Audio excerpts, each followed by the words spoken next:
Les ondes de Limo. Osez la curiosité pour votre bien. Anne-Sandrine Di Girolamo.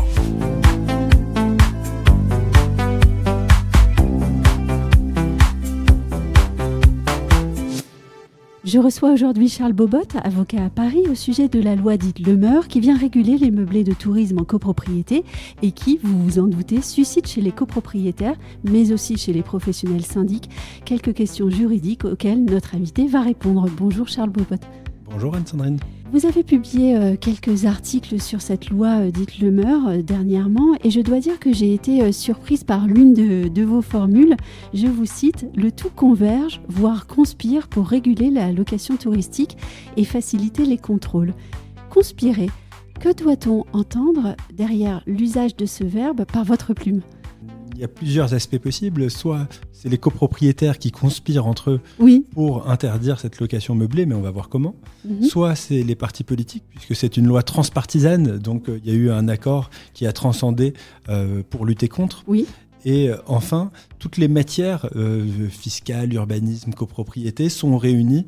Donc, on peut dire que tout conspire. Oui, le législateur est vraiment allé chercher dans les législations de l'urbanisme, de la copropriété, de l'immobilier, de la fiscalité, pour réunir tout cela et faire en sorte que cette location meublée soit un peu mieux encadrée. Oui, mais alors le complot a duré, puisque ça fait plus d'une année, il y a eu certaines lenteurs qui s'expliquent, d'une part, avec les Jeux Olympiques, on avait besoin de meublés touristiques à ce moment. C'est vrai. D'autre part, on a eu la dissolution et une petite vacance ou errance qui n'a pas facilité le travail législatif.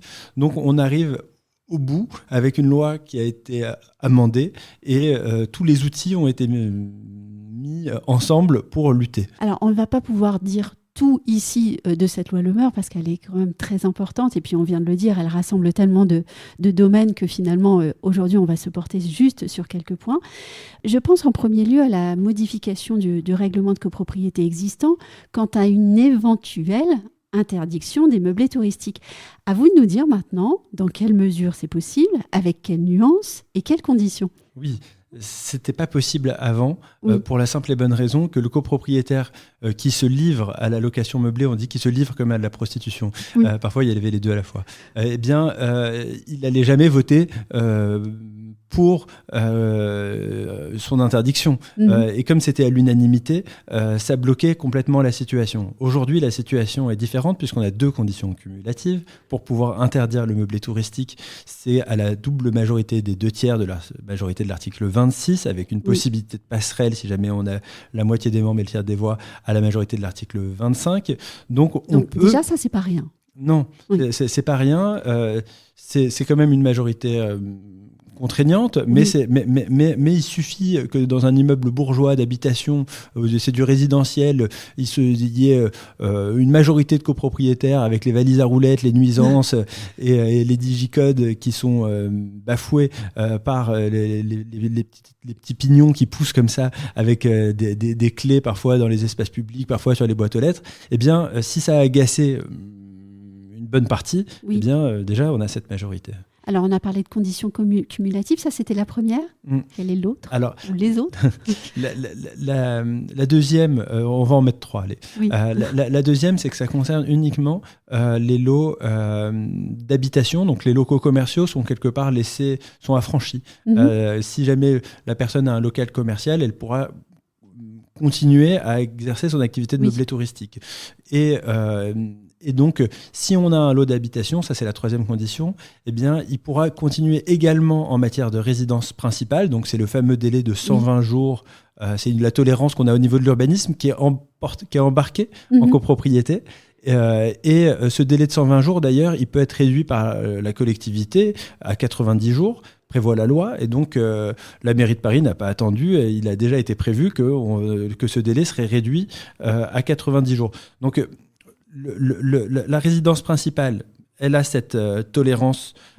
Par contre, la résidence secondaire, eh bien, si jamais il y a une interdiction, et c'est là que ça s'applique, donc la première condition, c'est la majorité applicable, la majorité de l'article 26. La deuxième, c'est que ça concerne uniquement les résidences secondaires.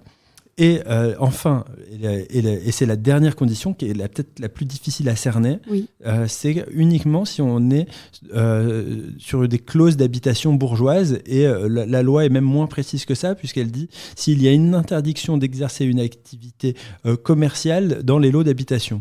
Donc ça ne sera pas clairement écrit comme ça dans le règlement de copropriété, il va falloir peut-être l'interpréter, l'auditer avant d'aller vers une interdiction. Et donc la question qui se pose, c'est de savoir est-ce que l'interdiction devrait être systématique ? Ah oui. Systématiquement votée en tout cas. Et c'est ça, et même systématiquement pensée. Et là, on pense parfois aussi aux pauvres syndics qui vont se retrouver face à des copropriétaires qui vont venir en étant persuadés que tout sera possible immédiatement, juste avec quelques lignes et une nouvelle clause dans le règlement de copropriété.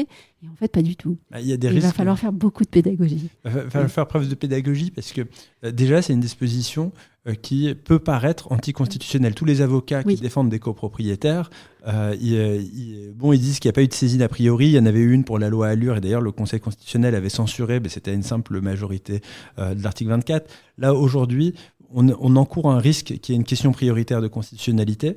On rappelle que le droit de propriété, c'est celui de disposer, d'user, mais aussi de jouir. Et si on retire cette prérogative, eh bien, c'est possible que demain, il y ait une question prioritaire de constitutionnalité et que cette mesure soit jugée non conforme. Ce n'est pas mon opinion parce que le droit de propriété, il est déjà très balancé par d'autres impératifs, dont celui du vivre ensemble en copropriété. Et vu les conditions assez restrictives qu'on vient d'évoquer ensemble, eh bien, le Conseil pourrait confirmer que cette mesure n'est pas contraire à la Constitution. Mais du point de vue du syndic, c'est quand même... sacrée épine, en fait, dans son métier. Non c'est une épine parce qu'il doit se placer un peu comme un juge, un arbitre, et d'intégrer systématiquement cette clause qui vise à interdire le meublé touristique,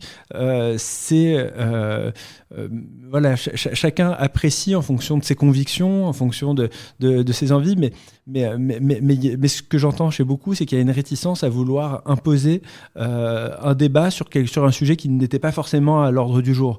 On dit parfois que la démocratie, mais ça c'est un débat plus général, c'est pas forcément de tout mettre à la tyrannie de la majorité, mais c'est de laisser un certain nombre de sujets hors du champ du vote. Et donc, aujourd'hui, il y a cette tendance à vouloir tout légiférer et à vouloir tout mettre au vote, alors que c'est peut-être pas le rôle du syndic. En tout cas, c'est une question qui se pose. Est-ce que vous recommandez, par exemple, un audit juridique par un avocat à ce moment-là, pour pouvoir départir ou répartir les avis ? En fait, il y a une question assez épineuse, c'est est-ce que le règlement de copropriété, même sans cette clause, il n'a pas déjà une destination bourgeoise avec une vocation résidentielle, accompagnée d'autres types de clauses, comme celles qui interdisent le garni, d'autres qui permettent une occupation de bonnes mœurs. Les interdictions de nuisance. Les interdictions de nuisance. Et si on compile au final toutes ces interdictions, plutôt que d'aller vers un vote qui pourrait s'avérer pas suffisant, parce que si la majorité de l'article 26 n'est pas réunie, mais qu'au regard d'un audit, on se rendait compte que le règlement, il donnait une arme. On avait été à la CNEC, il y avait à Saint-Malo, le thème c'était règlement de copropriété, rempart ou cauchemar. Et donc, parfois, ce règlement de copropriété peut être un rempart. Et d'ailleurs, à Saint-Malo, c'est une ville dans laquelle il y a eu une lutte contre la location meublée, et à la fin les commerçants s'en sont plaints en disant que alors qu'il y a des résidences secondaires qui de toute manière n'étaient pas habitées, en luttant contre le meublé touristique, ça a détérioré l'activité commerciale de la ville. Pareil pour l'île de Ré. Donc il y a aussi parfois une question un peu économique de figer, de sceller une activité de meublé touristique. Ça peut parfois aussi porter atteinte aux copropriétaires. Au fond, donc, on peut, sans aller jusqu'à interdire, mais en tout cas, on peut réguler la location en meublé touristique sans clause dédiée dans le règlement de copropriété. Là-dessus, je vous confirme que c'est une analyse qui peut être portée à travers un audit ou un travail sur le règlement de copropriété. Après, pour les copropriétés dans lesquelles c'est vraiment un sujet, et pourquoi pas, même s'il y a déjà des procédures en cours, on a quand même cette possibilité. On a préparé une clause dédiée qu'on a d'ailleurs publiée, qui peut être librement mise à l'ordre du jour. Mais parfois, il vaut mieux être un petit peu prudent. Alors, on vient d'évoquer les règlements de copropriété existants. Maintenant, pour les règlements établis à compter du 20 novembre 2024, les choses semblent plus simples puisqu'il y a une obligation de mentionner de manière explicite une autorisation ou une interdiction de location de meublés de tourisme. Plus simple vraiment, ou bien est-ce que le juriste que vous êtes va m'apporter ici quelques nuances ? Là, ça sera le sujet. Quand on est dans la conception d'un programme, alors on a des architectes qui peuvent avoir des idées débridées, le promoteur qui va leur rôle, hein. C'est leur rôle, oui. le promoteur qui va mettre un certain budget, et puis ensuite on va avoir un syndic provisoire qui va devoir appliquer le règlement tel qu'il a été conçu. Seulement là, il y aura une obligation de se prononcer sur la question. Et en fait... Par avance. Et on dit que l'esprit humain, c'est d'ailleurs la conclusion du professeur Perinet-Marquet lors du congrès à la CNEC, qui disait que l'esprit humain, il n'est pas forcément taillé pour penser l'éternité.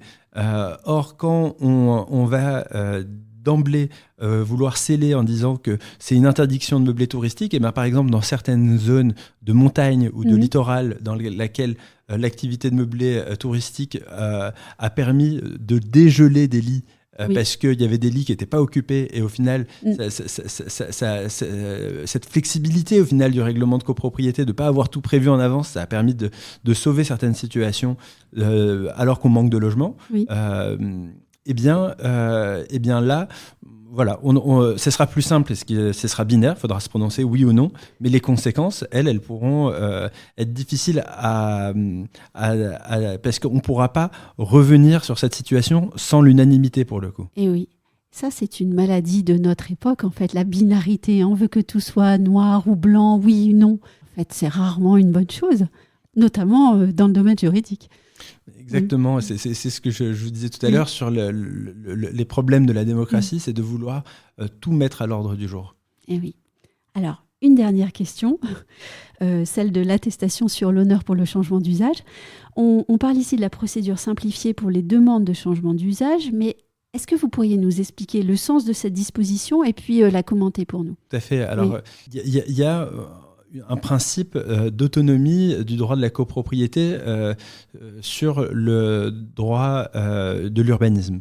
Donc, à côté des règles qu'on vient d'évoquer sur le changement de destination qui peut permettre ou non le meublé touristique, le copropriétaire devra également aller voir les autorités d'urbanisme pour demander son changement d'usage.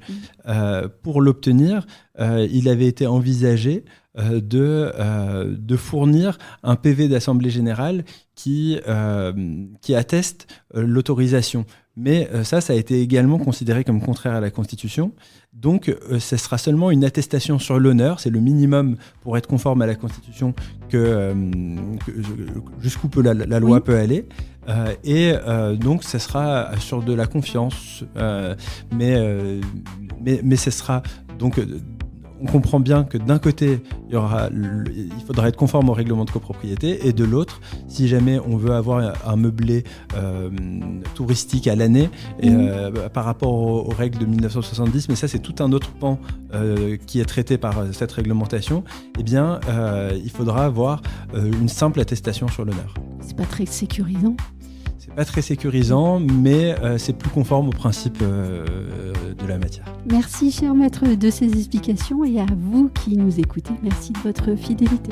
Merci beaucoup, et au plaisir de se retrouver.